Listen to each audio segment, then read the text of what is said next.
Hello and welcome to Impact Africa, our online talk show where we get to have conversations with diverse people and organizations that are impacting lives positively. And as well, we use the platform to celebrate people and places and as well as positive news across Africa. My name is Dr. Kemi Akiode Adebayo, known as Dr. Mama K. And in today's episode, as we celebrate the July month, which is Mandela Month for us in South Africa, and it is about celebrating volunteers who put in so much effort into various organizations and communities across our South African Cape Town area. Well, okay, yes, we already did celebrate 3 of them. So we are having a part 2 today, celebrating 3 inspirational South African volunteers. And this is based on a conversation I had had with them, before. So yes, they might be in a different space and a different time, now in terms of their work. But I was asking them specific questions. So the 3 volunteers are Mrs. Iris Busakwe, who is the founder director of Edyardini Community Development, and as well as Mr. Jason Johnson, who is a volunteer with the Khathalelana organization, which is based in Delft, Cape Town. And last but not the least, Mrs. Elise Malherbe, who is a founder for CTDots and as well as a volunteer head for Constantia Community Action Network CAN, which was started around the time of COVID.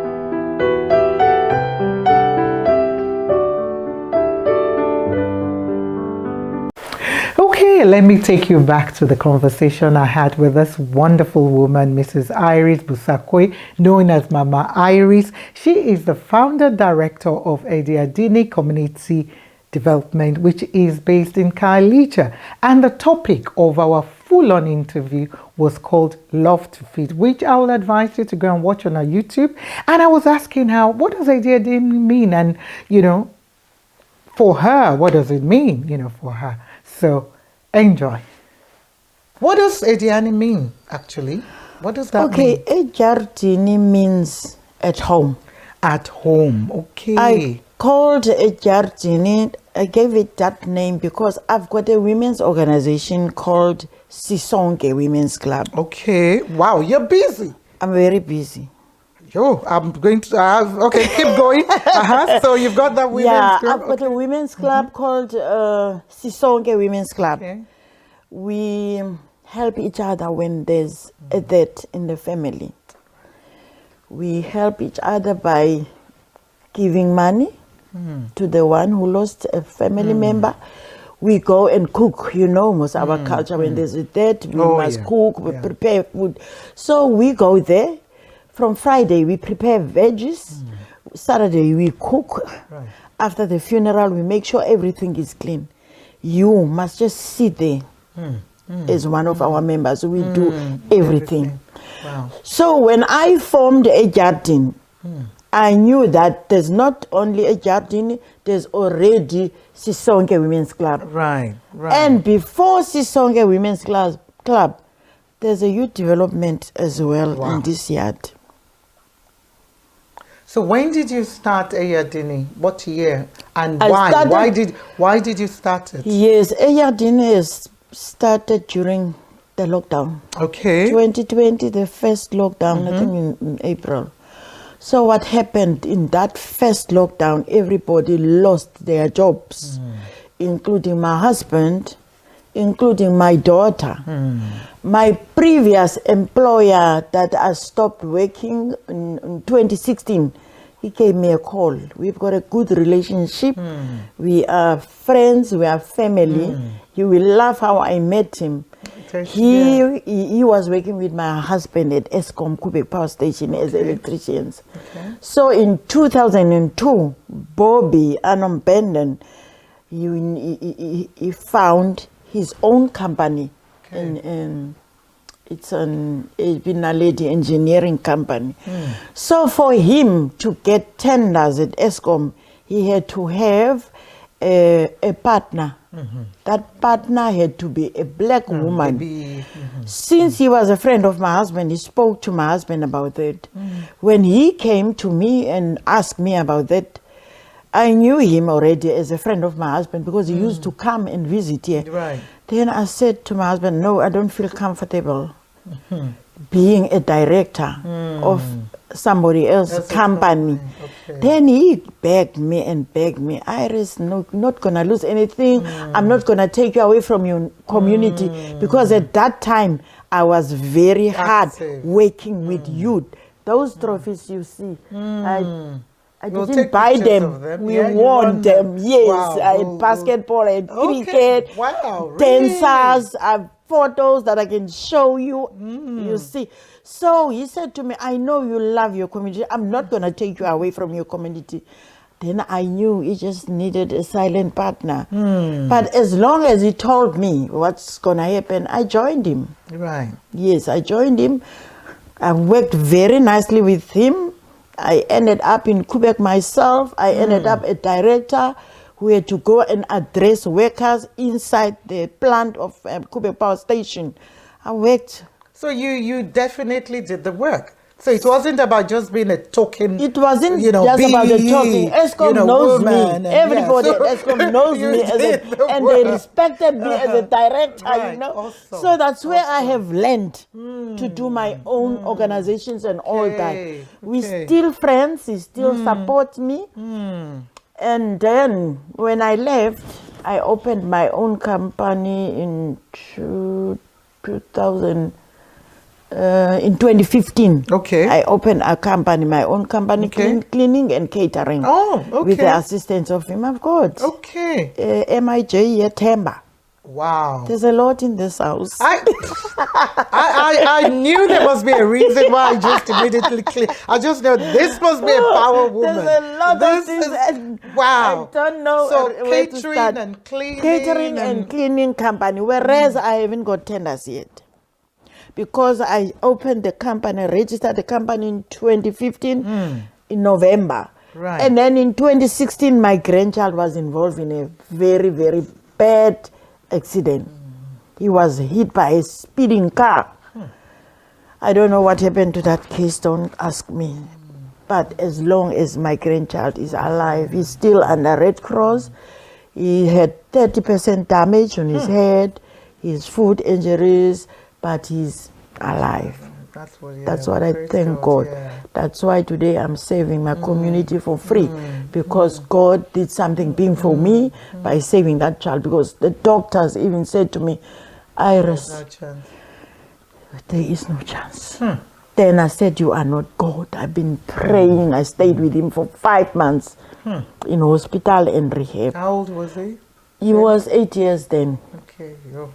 Today is 13 years. Okay, he's the one that's lived with you since it was 2 months. Okay. And it's also a long story for one day, because he's not my grandchild. It's my late sister's grandchild.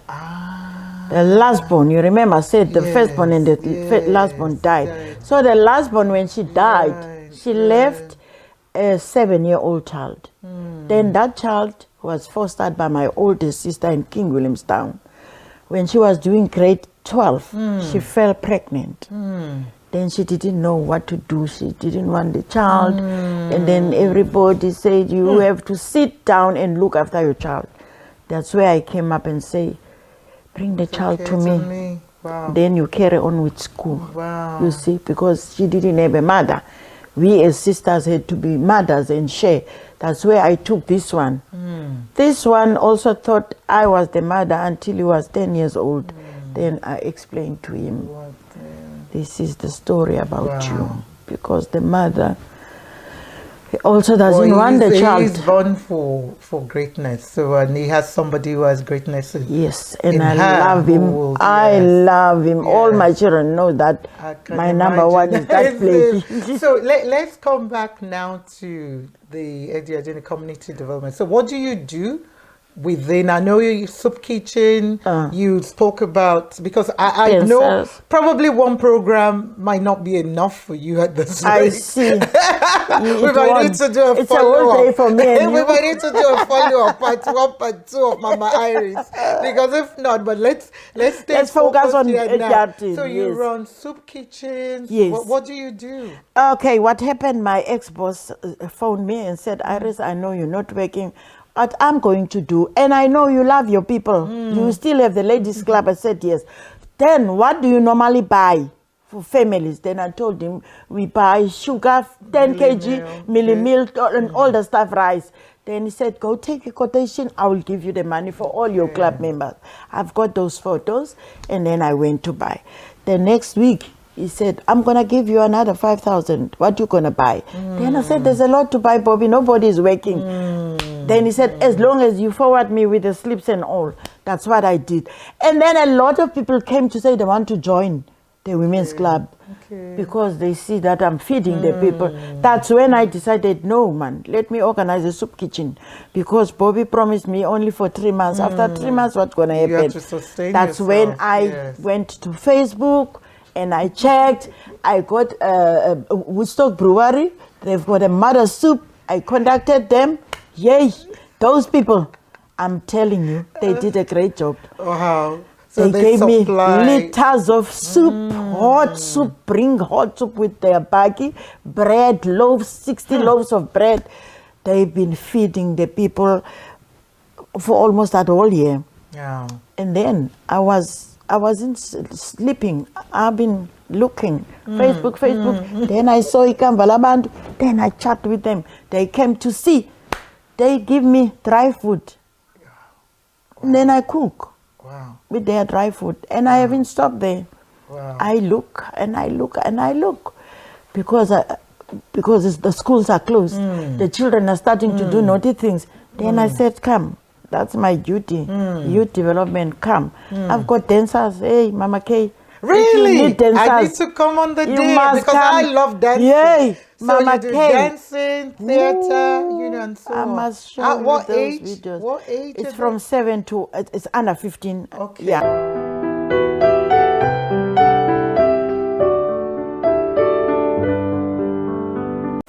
Wow, what a very dedicated woman she is, Mama Iris.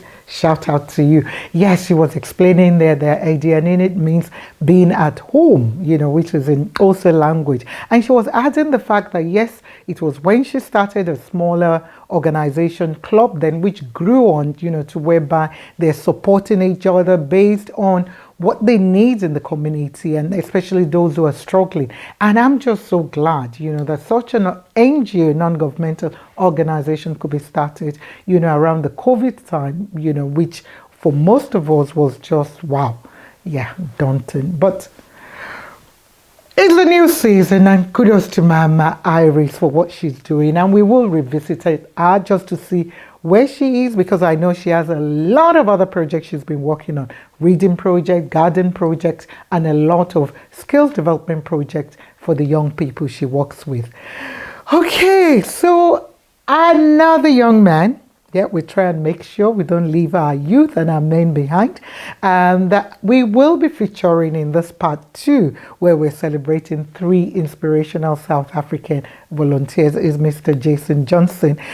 He is a volunteer with the Khathalelana organization, which is an NGO organization based in Delft, Cape Town. And I was asking him as well how he got involved with Khathalelana as a volunteer. Enjoy. So Jason, welcome to Impact Africa. It's Jason Johnson, correct? Yes, that's good. Okay, tell us about Jason. Who is Jason? Where were you born, and, you know, what are you about? Okay, I'm Jason Johnson. I was born in Delft, Rosendal, Cape Town. I'm all about, what can I say now? I'm all about experiences.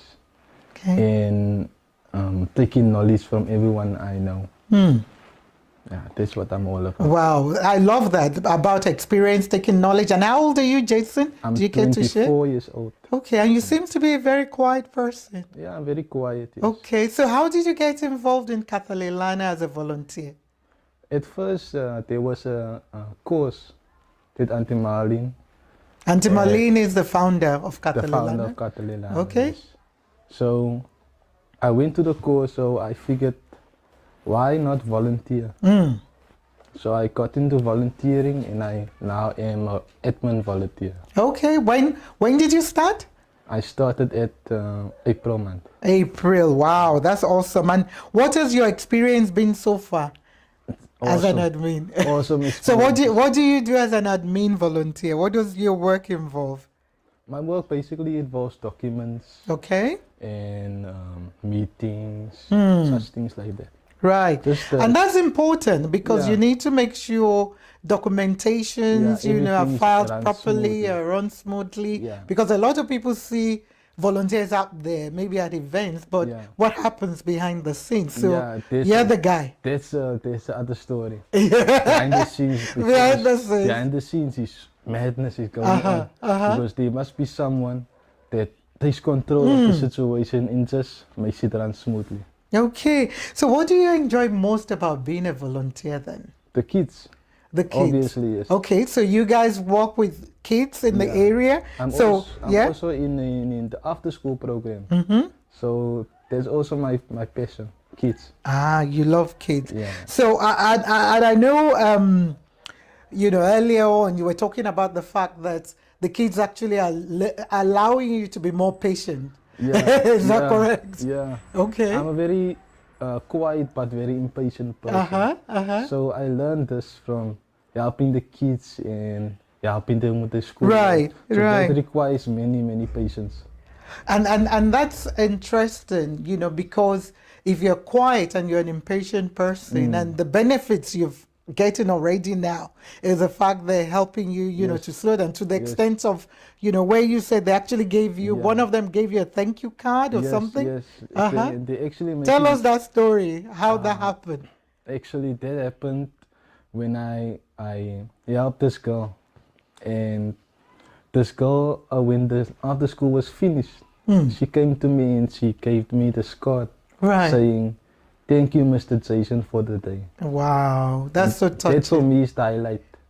Ever since April I came, just that moment was the highlight for me. I can imagine because it probably made you felt, of value that this person, already, kind of just sees a different, just saying thank you. Yeah, she sees me in a different light. In a different light, yeah. So since April, what has been the challenges for you? As a volunteer, if any, have you had faced any challenge or any problems or something you didn't like, doing? Not actually. No, actually. So that means you've enjoyed all the part. Wow, Auntie Marlene must be doing a lot of good things. Yeah, she's a very nice person. Awesome. So what are some of your personal vision for the future? What do you hope to achieve in the future for you as a person? I actually want to achieve to become a better person and to help more. Right. And for Khathalelana, where would you want to see Khathalelana? Khathalelana must be able to cover the whole Western Cape. And you must be ready as well to go with Khathalelana. So basically to grow and be able to cover the whole of Western Cape. Yes.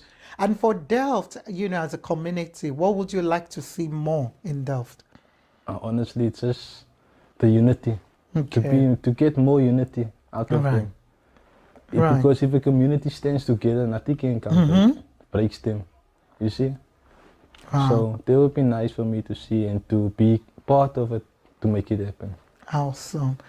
So in closing, because it's a short one where we're having conversation with a few of you, what advice or tips would you like to give to any of our viewers who might be interested in volunteering or who might not even know what volunteering is about or anything else you want to say to young people, as a young person? So please share with us. Volunteering is not like you volunteering your day or you just do it because now you're wandering and sitting at home and thinking what to do when you can come and volunteer and give your time and your experiences and your knowledge to someone who needs it. Yeah, that's about the advice I can give. Wow. Well, there you hear it, guys. Just do it. And we have a surprise for Jason. So for your work as a volunteer and what you're doing, in the community as an admin volunteer, how you've contributed selflessly to the community, to uplift the community of Delft. We just want to award you with a certificate of appreciation, and all in the memory of what this month is about for Tata Mandela. So all the very best for the future. Thank you very much. Okay, thank you.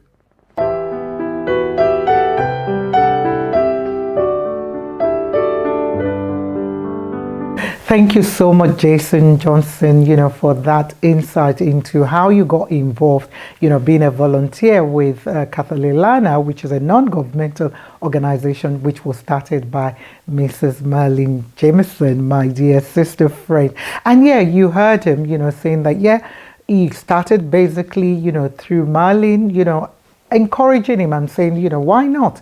And he started as an admin, and I'm sure the skills he has developed over the years through there. And I was asking him about, what he feels his vision, is for the future. I love asking young people that.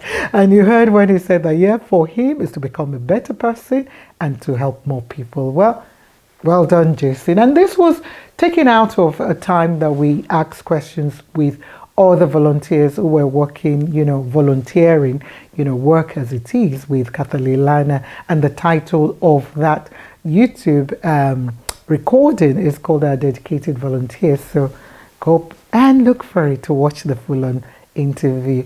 So last but not the least, yes, this is another amazing volunteer who is doing so much in the community and as well running a business herself. She is Mrs. Elise Malherbe, and she is a founder for CTDots and a volunteer with the head Constantia Community Action Network CAN in Cape Town, South Africa. And the title of the full-on interview I had with her was People's Humanity, so which is what this is all about. Enjoy. To work, and how or when or why was the Constantia Community Action Network, Constantia CAN as it's referred to, started, and how did you become the lead person, the volunteer lead person in that? And what were some of the activities, and what are some of your achievements or challenges, while doing that? Okay, so that, I've been involved in other kinds of community work before with an organisation called Partners for Possibility, which where I've mentored a school principal, and I've obviously... Are you still mentoring the school principal now? Not that particular one. Charles is actually retired. Okay, but I am so still involved. But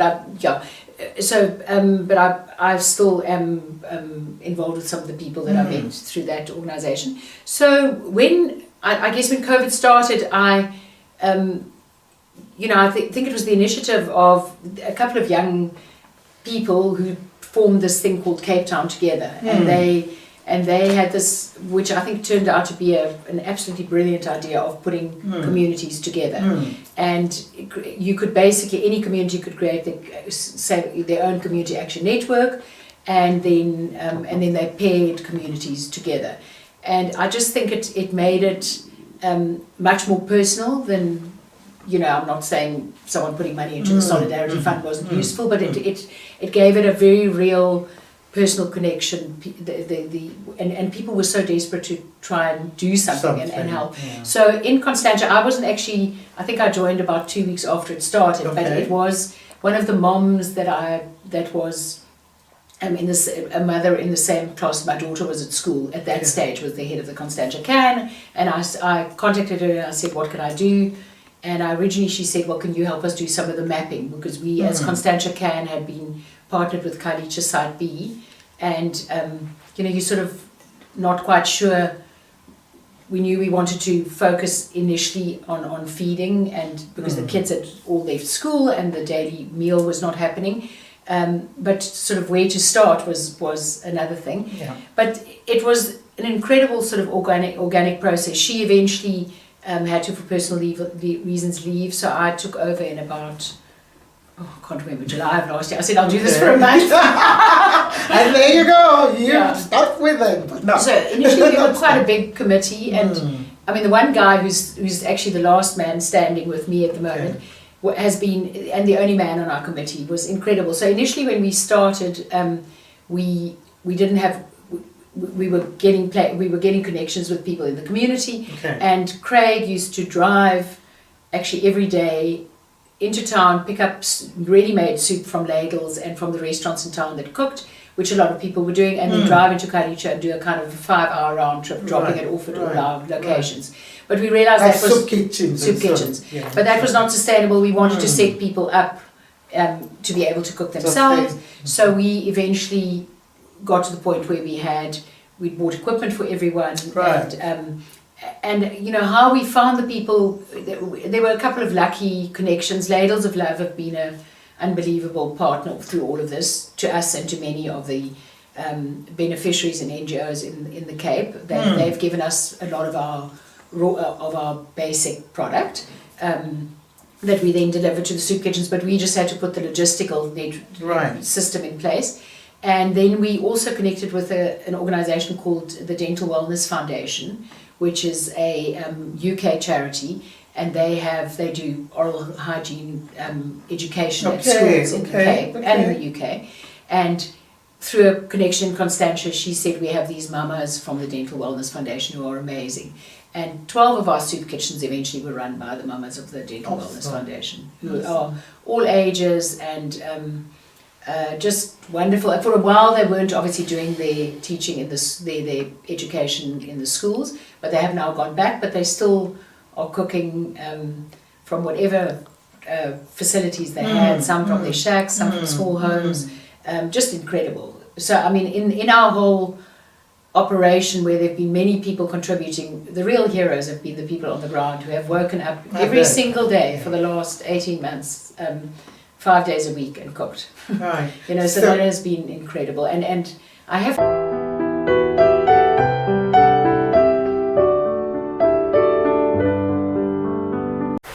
Yes, you can hear in the conversation that I had with Elsie that it was about how CAN, Constantia Action Network, was started. And the fact that, yes, she joined, and within 2 weeks of COVID, another initiative that was kind of post and during COVID, you know, whereby she joined, and it was about how CAN was helping various disadvantaged communities, especially with food security, because a lot of them were struggling. So they were doing soup kitchen in Khayelitsha and a lot of other projects, working with the community basically just to help put back in the community. Thank you to you, Elsie, and your team at CAN, and I hope it is still going on strong. We will definitely want to revisit how things are post-COVID, you know, for an organization, you know, which is volunteer-led by Constantia Community Action Network. And I believe there are the Community Action Network in various parts of Cape Town, which was started as well around that time of COVID. Well, that's all we've got time for today, and kudos to our 3 inspirational South African volunteers who are putting so much, you know, out of their time, not just time, their money sometimes, and everything else, you know, about them, the skills, the talent, you know, they're putting back into community. And some of them just even being young people themselves who might not even have, like Jason, so much on him, but still putting back, you know, in the community as a volunteer. And we hope, you know, now you're benefiting and reaping as well from volunteering in a community. And Mama Iris, like I said, we'll be back to just see where you are and what other support we can give you, and to help share your story of how you're helping to build a community and impacting lives positively. And Elise, thank you to you as well, and everybody else. We celebrate you, we honor you, we wish you very well, and pray for God's blessing on you and your family. Okay, this is all we've got time for, and this is me, Dr. Mama K, signing off saying, stay safe, stay blessed, God loves you, and remember to volunteer. I know it's our final section for July month, and August is around the corner, and we will be celebrating women, because yes, in South Africa is about celebrating our women, because Women's Day is on the 8th of August, and I can't wait to see how we'll celebrate women in South Africa and across Africa as a continent. God bless.